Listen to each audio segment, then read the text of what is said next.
Margaret, heading to India in a couple of days. Okay. So what's the question? The question is, what's on your mind right now about this trip or anything else? Well, I go through a kind of apprehension before a trip. As the time approaches, I think, no, this is not a good idea. I don't want to go. I remember that room I'm going to be staying in there when I arrive, and it's so grungy, and I just think, no, I don't really want to go. But I feel like this before every trip, actually. And then the minute I'm out the door and onto the super shuttle, I'm ready to go. How many times is this to India? 9. 9 times over how many years? Since 1978, but each time was for at least 2 months. And this time is also? 2 months. Yeah, yeah. And have you stayed at the same place? Not all those times, but I know... This time I'm spending 1 month in familiar places because there's certain performance and ritual festivals that I want to return to because I've made videos there and I'm kind of attached to it. But the other month is, we'll see. I don't have itinerary and I have a potential adventure lined up. So. And is that the search for the Siddi Quiltmakers? For the Siddi people that are in some village, inland. You can only find it on certain maps, and I'm not even sure that that's the place. And I thought I was going to get help from a couple of people, that like the man who had arranged the exhibit of these quilts. They're so amazing. I've just never seen anything like it. It's a completely new technique or not new, but new to me, for making quilts. And these women, they're part of this group of people that came to India about 400 years ago from Africa. So they're not considered very high caste people, to say the least. And so I'm going to try to find them. I've seen a video of them. They're sitting in these dark little rooms making the quilts. And so I'm going to see if I can find them. And I don't know where I'm going. So that'll be quite the adventure. And I recall you mentioning that what was novel to you about the quilting was it wasn't pieces that were attached together after they were pieced, that it was sort of a one-shot process where everything was sort of stacked up and then quilted at once, is that? As opposed to a quilt where the whole top has been, the pieces have been sewn together, that's called pieced. Right. They were all sewn together, so it's basically a fabric. Right. And then you use that as the top layer, and then you have your filling and your bottom layer, and then you do the quilting, sewing the layers together. This, they start on something like a sari, and the way I saw it, it was like 4 women in this little video, much too short, I didn't get much. But they start on the edge, and they just lay pieces on there. They fold under a raw edge. They don't iron it, there's no sewing machines, no nothing. They just lay it on there and they sew and they go around the edges and they're sort of building up these tiers of fabric as when they get the center, that's the end. So there's no way you can plan it ahead of time, really. So the interesting thing for me is not having any control, being somewhat of a control freak. So I admit it. Although I'm not as bad as I used to be.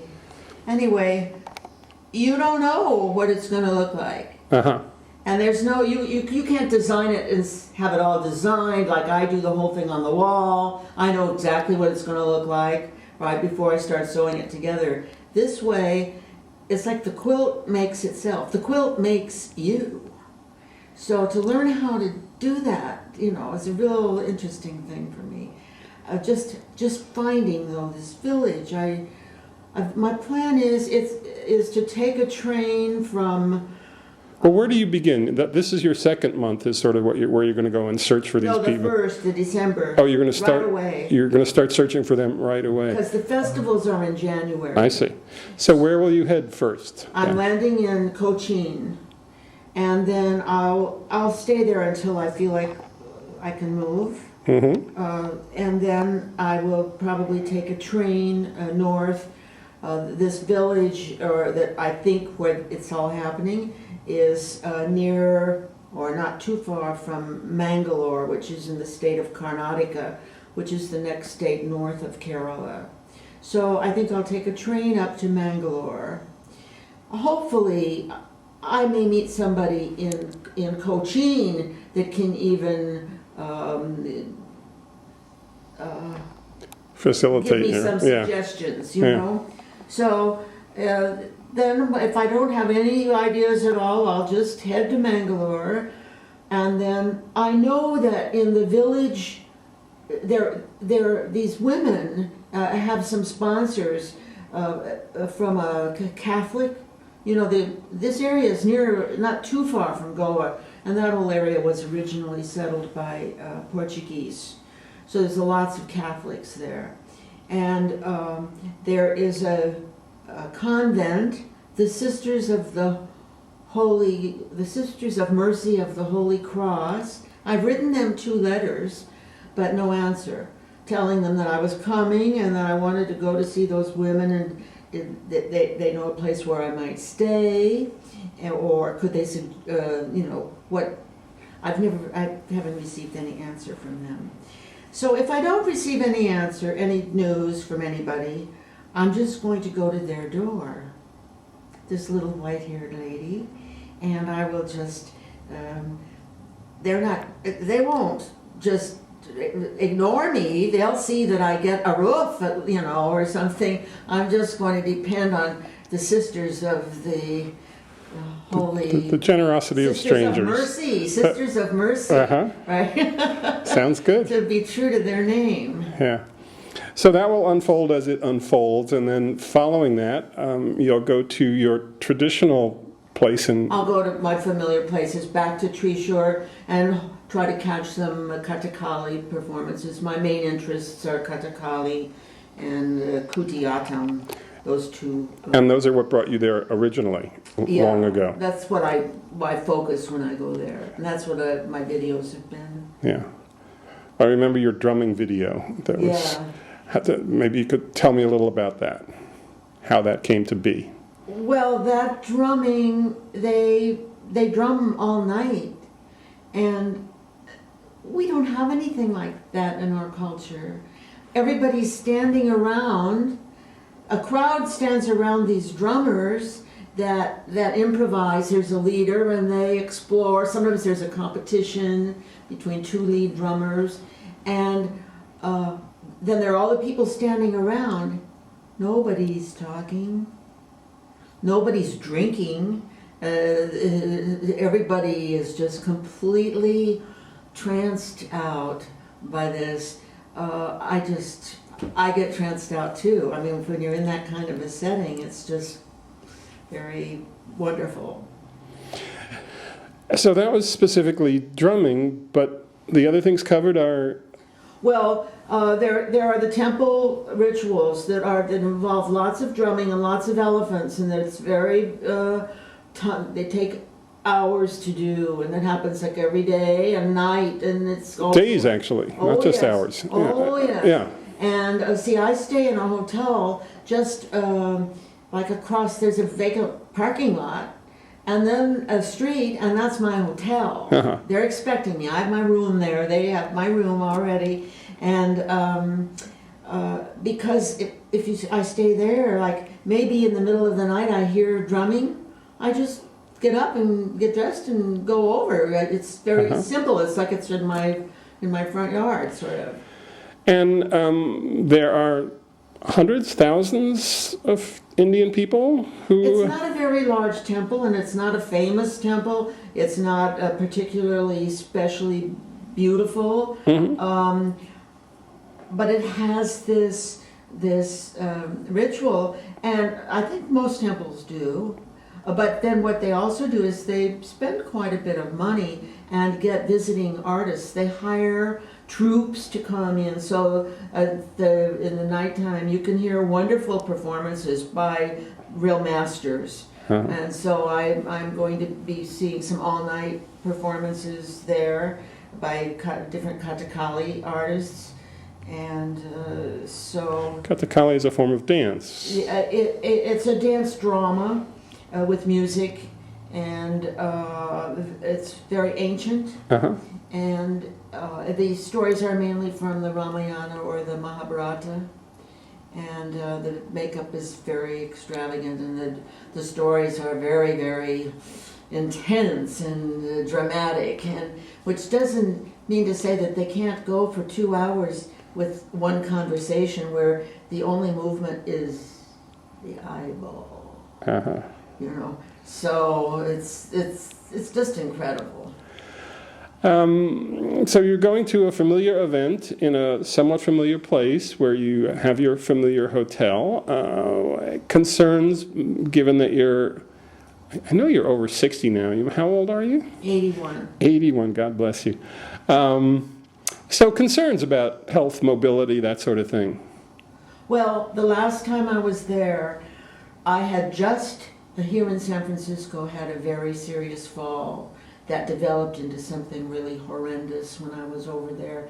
I've been reading that journal. I think maybe that's one reason I'm doubting whether I want to go, because the journal is just full of the extreme physical agony I was in the entire 2 months. But I wouldn't come home, right, like I should have. I stuck it out, but I was really in, and nobody could figure out what was wrong with me. Nobody ever has figured it out. But it had to do with that fall. And so I think when I read those journals, I shouldn't have started reading them now, because then I'm thinking that's going to be my trip, you know, because I'm still not very mobile. But I'll get over that. I'll get over that. And who knows, I might feel better there than I do here. That's exciting to think. That's good. And so what do your kids think about this? You have... Well, one of them said,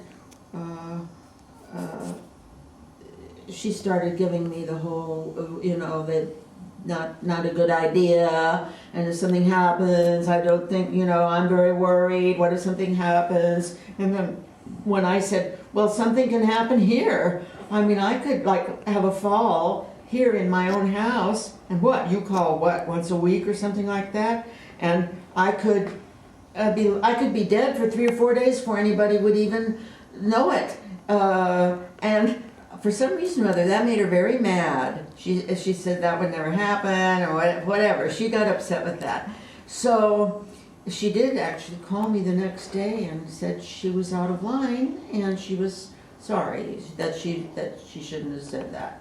So, you know, she's off the hook. But I don't know. If I died there, I mean, I thought that before. If I died there, I've told them before trips, please don't bring my body back here. If I would die, that would be the silliest thing. I love it there, and I'm going to die somewhere. Well, it's there or here or somewhere. Doesn't really make that much difference. So if it's there, do they slap you on a pyre and up in smoke, or what's your? I suppose. Say I were to die there, I suppose that my daughters they'd probably feel like they had to go, even though I was stone dead. You know, because they're just like that. It would be kind of for themselves to do it. Certainly, I wouldn't know the difference. I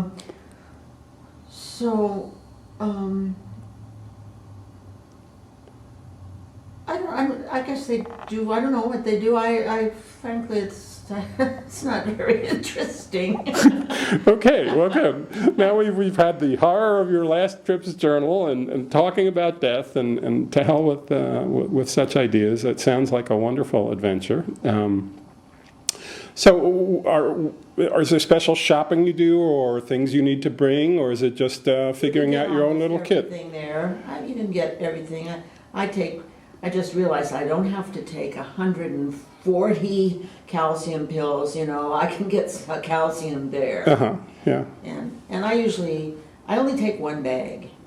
Great. And until recently, I only took carry-on. I never even checked anything. Now I do check. But I take the same setup I always take. I've got a smallish backpack, my camera bag, and my tripod. Right. This is the tripod that you told me once years and years and years ago when I first got it, and it was kind of cheap. You said, well, you won't be bringing that back from India, and this is like, now fourth time I've taken it on an international trip. It's been holding up really well. So Mazel tov. That's great. Yeah. Yeah. How much videotape do you bring?